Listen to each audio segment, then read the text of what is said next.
How do you deal with friends who don't respect your boundaries? Where to start? I've had my fair share of experiences with friends who just didn't seem to get it. Take Emily, for instance. She was one of those friends who thought that because we'd been close since college, she could drop by unannounced anytime and stay as long as she pleased. At first, I tried to be accommodating. We'd study together, grab coffee. But then she started showing up at my place without calling or texting, expecting me to have time for her whenever. It was like she thought our friendship was a one-way street. My boundaries were constantly being pushed, and I found myself feeling resentful. One day, she just walked in on me in the middle of a critical work project. She'd forgotten that I had an important deadline looming, and I was working late to meet it. I tried to stay calm, but inside, I was seething. That's when I realized I needed to take a stand. I sat her down, literally, and told her how I felt. Not about the project, but about my space being disrespected consistently. It wasn't about being mean or unfriendly. It was about setting clear expectations for our friendship going forward.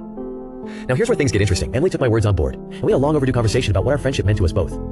We started meeting regularly for coffee, and actually made an effort to communicate like civilized adults, but there was something in her eyes that day that hinted she wasn't entirely convinced of the importance of respecting boundaries. And that's when it hit me. Did Emily really understand where I was coming from? Or was this just a temporary change of heart? Only time would tell.